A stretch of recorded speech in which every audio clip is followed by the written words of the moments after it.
आप सभी का अपने YouTube चैनल अररिया क्लासेस में स्वागत है। आज से हम लोग NCERT क्लास 7 हिस्ट्री सीरीज शुरू करेंगे, जिसमें आज का पहला अध्याय है हमारा 1000 वर्षों के दौरान हुए परिवर्तन की पड़ताल। इस चैप्टर में जो भी इम्पोर्टेंट होगा उसे हम लोग देखेंगे।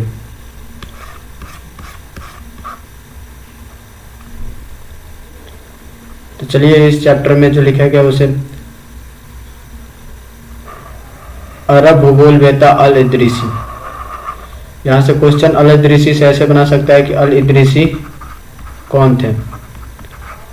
तो अल इदरीसी एक भूगोल वेता थे, न कि इतिहासकार थे, न कि पुरातत्वविद थे। और ये कहाँ के थे? तो अरब के थे। तो अल इदरीसी क्या थे? अरब भूगोल वेता थे। अब हम लोग देख लेते हैं इस पे। अब इसमें कुछ ज़्यादा इम्पोर्टेंट पॉइंट नहीं है। तो इस जो पैराग्राफ है इसमें एक नाम हम लोग याद रखेंगे अल इदरीसी का। अल इदरीसी क्या थे? तो ये अरब के एक भूगोल वेता थे।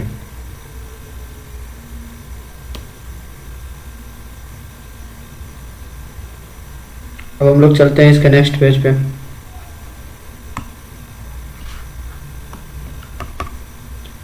इस पेज में क्या इम्पोर्टेंट है देखते हैं।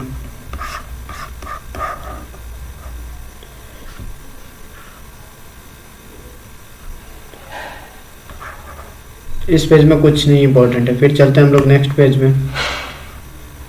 नेक्स्ट पेज में हम लोग देखते हैं क्या है। ये रहा हमारा नेक्स्ट पेज।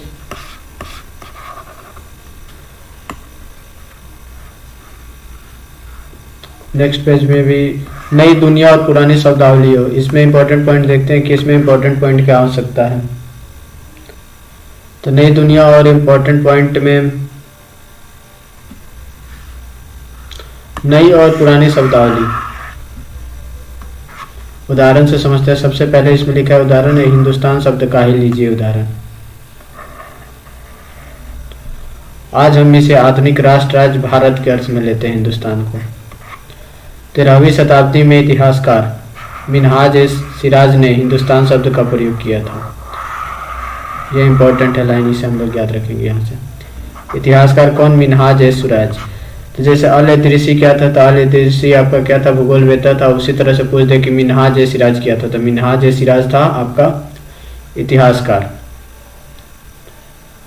और इसने हिंदुस्तान शब्द का प्रयोग किया था, जिसका मतलब उस समय से था पंजाब से, हरियाणा से और गंगा यमुना के बीच में स्थित इलाकों से।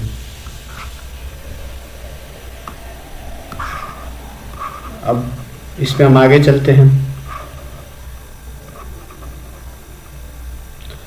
देखिए 16वीं शताब्दी में 16वीं सदी के आरंभ में बाबर ने हिंदुस्तान शब्द का प्रयोग इस उपमहाद्वीप के भूगोल, पशु पक्षी और यहाँ के निवासियों की संस्कृति का वर्णन करने के लिए किया था। 16वीं सदी में बाबर ने हिंदुस्तान शब्द का प्रयोग भूगोल, पशु पक्षी और यहाँ के निवासियों की संस्कृति का वर्णन करने के लिए किया था। 14वीं सदी के कवि अमीर खुसरो क्या थे? कवि थे। मिनहाज सिराज क्या था? तो मिनहाज सिराज इतिहासकार था। अल इदरीसी क्या था? तो अल इदरीसी भूगोल वेता था। तो अमीर खुसरो जो है हिंद शब्द का प्रयोग कुछ कुछ समान था।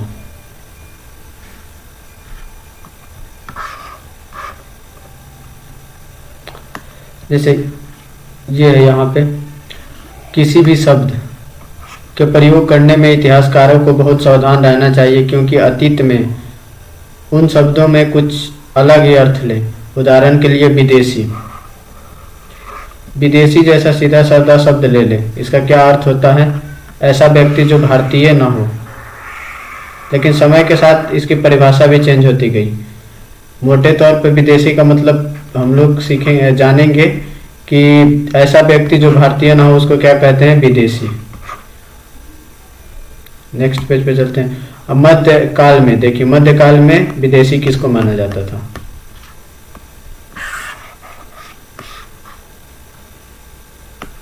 मध्यकाल में मानो किसी गांव में आने वाला कोई भी अनजान व्यक्ति जो उस समाज या संस्कृति का अंग ना हो विदेशी कहलाता था। या ऐसे व्यक्ति को हिंदी में परदेशी, परदेशी कैसा शब्द है तो हिंदी का शब्द है। अजनबी कैसा शब्द है तो अजनबी फारसी का शब्द है। तो विदेशी को ही हिंदी में परदेशी और अरबी में, ये फारसी में अजनबी कहते हैं। इसलिए किसी नगरवासी के लिए वनवासी विदेशी होता था, किंतु एक ही गांव में रहने वाले दो किसान अलग अलग धार्मिक या जाति के परंपरा से जुड़े होने पर भी एक दूसरे के लिए विदेशी नहीं होते थे। तो ये हमने विदेशी कौन है इसके बारे में समझा। एक तो जो भारतीय न हो, वो हो गया आधुनिक मान्यता के अनुसार परिभाषा। अब मध्यकाल में किसको विदेशी कहा जाता था तो गांव में आने वाला कोई भी अनजान व्यक्ति विदेशी होता था। अब विदेशी को हिंदी में क्या कहते हैं परदेशी, और फारसी में क्या कहते हैं अजनबी। अब इतिहासकार और उनके स्रोत, इस टॉपिक को देखते हैं, इसमें क्या लिखा है। इतिहासकार किस युग का अध्ययन करते थे ये इंपॉर्टेंट नहीं है। इसमें लिखा है कि जो हमने क्लास 6 एनसीईआरटी सीरीज, जो एनसीईआरटी हिस्ट्री की बुक पढ़ी थी उसमें यहाँ तक पढ़ लिया था। गुप्त वंश के शासकों और हर्षवर्धन के बारे में पढ़ा था। तो इस बुक में जो है हम लोग पढ़ेंगे 700 से लेकर 750 ईस्वी तक। चलिए अब इसके नेक्स्ट पैराग्राफ में देखते हैं क्या लिखा है। अब देखिए, इस काल के इतिहासकार जिन स्रोतों का प्रयोग करते हैं उसमें क्या है, सिक्का, शिलालेख, स्थापत्य, भवन निर्माण कला तथा लिखित सामग्री पर निर्भर करते हैं। जो इतिहासकार हैं इन्हीं वस्तुओं का उपयोग करके इस काल के इतिहास के बारे में जानकारी देते हैं।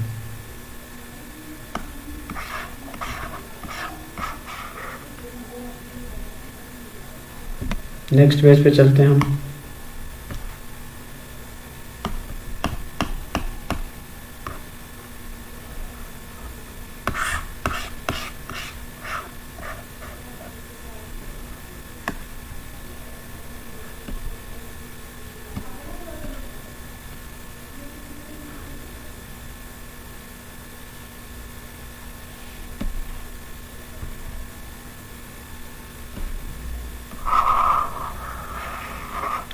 जहाँ पे अभिलेख को रखा जाता है उसे अभिलेखागार कहते हैं।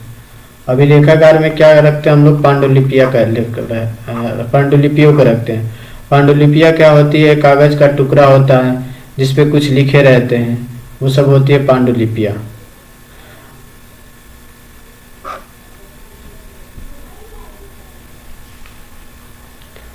और उन्हीं सब पांडुलिपियों को अभिलेखागारों में रखा जाता था। इन पांडुलिपियों और दस्तावेजों से इतिहासों की बहुत सारी विस्तृत जानकारियां मिलती थी, क्योंकि उस समय क्या था, उस समय प्रिंटिंग का तो जमाना था नहीं। वैसे जो ये चैप्टर है एग्जाम के व्यू से उतना इम्पोर्टेंट नहीं है, फिर भी हम लोग देख लेते हैं कि कुछ जो इम्पोर्टेंट डेफिनेशन है उसे कैसे याद रखेंगे। तो इसमें अभिलेखागार का मतलब समझ में आ गया, अभिलेखागार में किसको रखा जाता है ये भी समझ में आ गया, पांडुलिपियाँ क्या होती थी ये भी समझ में आ गया। चलिए अब नेक्स्ट पे चलते हैं। नेक्स्ट में ये है, इसमें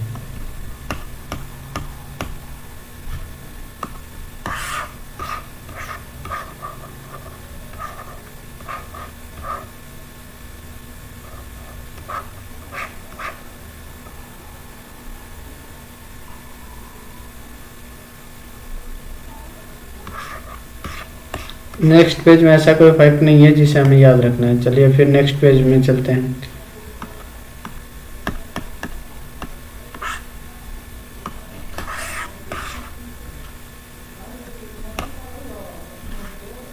ये हमारा नेक्स्ट पेज रहा। नई सामाजिक और राजनीतिक समूह, इसमें क्या पढ़ना है ये याद रखते हैं। रहट का प्रयोग किसके लिए किया जाता है, तो रहट का प्रयोग सिंचाई के लिए किया जाता है। जहाँ पे आग्नेयास्त्र शब्दों का शब्द मिले वहां पे इसका मतलब होता है बारूद बनाने वाले हथियार। फिर हम देखते हैं आगे।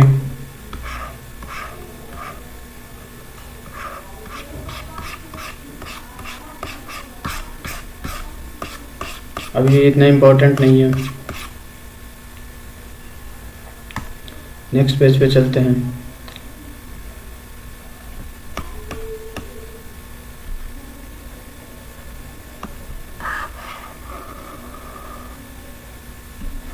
जैसे ये टर्म है, पर्यायवास क्या होता है? तो पर्यायवास होता है किसी भी क्षेत्र के पर्यावरण और वहाँ के रहने वाले की सामाजिक और आर्थिक जीवन शैली होती है पर्यायवास।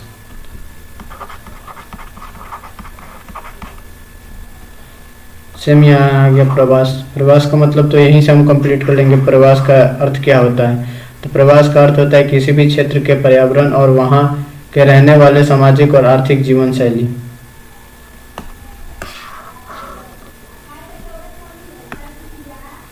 देखिए एक ये वर्ड है इसमें, राजपूत, जिसका नाम राजपूत अर्थात राजा के पुत्र से निकला है।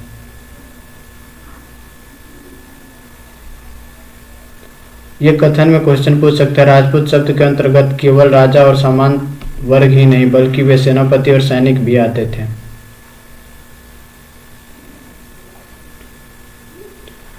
मराठा, सिख, जाट, अहोम और कायस्थ मुख्यतः लिपिक और ये कायस्थ मुख्यतः लिपिक और मुंशियों के पद पर काम करने वाली जाति थी। फिर पर्यायवास का मतलब हो गया, मतलब पर्यावरण और वहाँ के रहने वालों के बीच सामाजिक और आर्थिक जीवन शैली से है।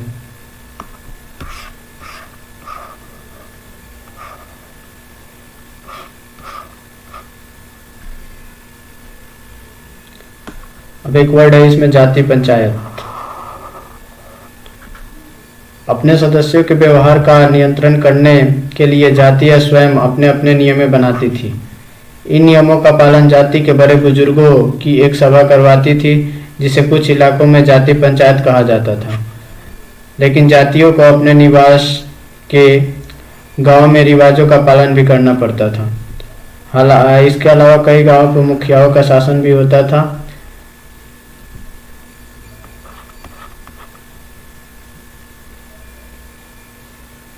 देखो जाति पंचायत है, अगर कहीं भी वर्ड आ जाए जाति पंचायत तो इसका क्या परिभाषा होता है या इसको कैसे समझे कि इसका मीनिंग क्या होता है। तो देखिए यहाँ पे जातियां स्वयं अपने अपने नियम बनाती थी। नंबर 1 में ये नंबर ये लिख लेंगे, जातियां स्वयं अपना नियम बनाती थी और इन नियमों का पालन जाति के बड़े बुजुर्गों की एक सभा करवाती थी, जिसे कुछ इलाकों में जाति पंचायत कहा जाता था। बस इतना ही याद रखेंगे यहाँ से यहाँ तक। अब चलते हैं नेक्स्ट पेज पे।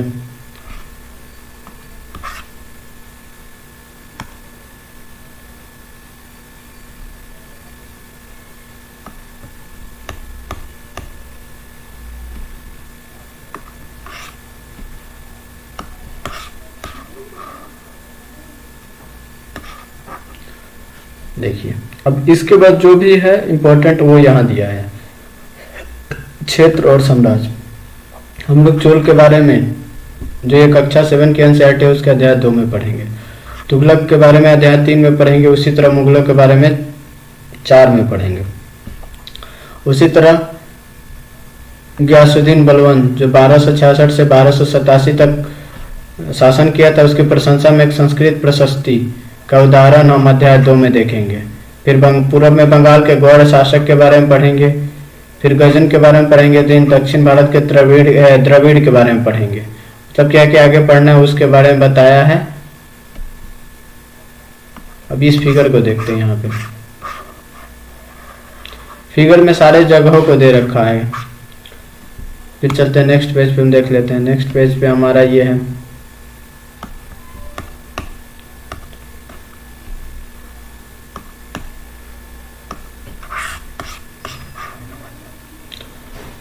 इस चैप्टर में फैक्ट्स नहीं है, फिर भी हम लोग देख लेते हैं कि हर क्षेत्र, हर देश और हर क्षेत्र की भाषा अलग होती है। जैसे कि दिखा है सिंधी, लोहरी, कश्मीरी, द्वार समुद्री। दक्षिणी कर्नाटक में द्वार समुद्री कहाँ की भाषा है? दक्षिणी कर्नाटक में। तेलंगानी कहाँ की भाषा है? आंध्र प्रदेश के। गुजरी कहाँ की भाषा है? गुजरात की। मैबारी कहाँ की भाषा है? तमिलनाडु में। गौड़ी कहाँ बोला जाता है? बंगाल में। अवधी पूर्व उत्तर प्रदेश में बोला जाता है और हिंदवी दिल्ली के आसपास के क्षेत्रों में बोला जाता है। तो इसको ध्यान रख लेंगे कि कौन सी भाषा कहाँ बोली जाती है।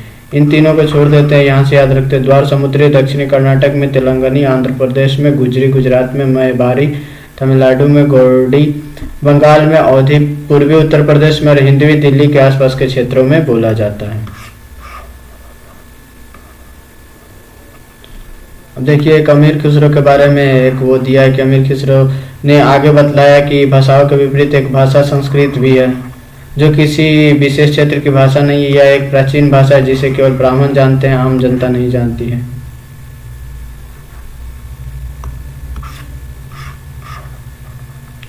सेम दिया है कि हमें आगे किसके बारे में पढ़ना है, किसके बारे में नहीं पढ़ना है, कैसे वो लोग अपना साम्राज्य खड़ा कर लेते हैं और कैसे उनका विनाश होता है और उनके क्या क्या इम्पोर्टेंट जीवन में वो अपने क्या क्या महत्वपूर्ण कार्य करते हैं।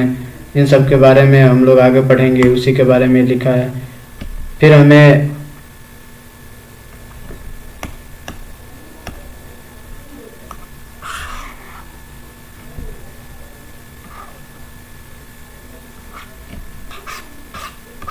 नए धर्म पुराने धर्म के बारे में,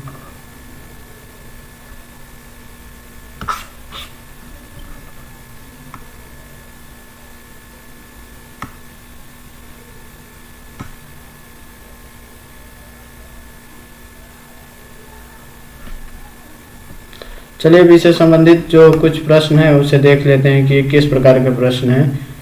उसी हिसाब से इसको रीड कर लीजिएगा आप लोग और देख लीजिएगा। देखिए 14वीं सदी का इतिहासकार मिन्हाजुस्सराज अभिलेखागत पांडुलिपियां रखी जाती है। महाद्वीप के दौरान कुछ विदेशी क्या है। फिर उसके बाद चिट्ठी करने वाला ग्यासुद्दीन बलवान असम मणिपुर बंगाल कश्मीर का शासक था।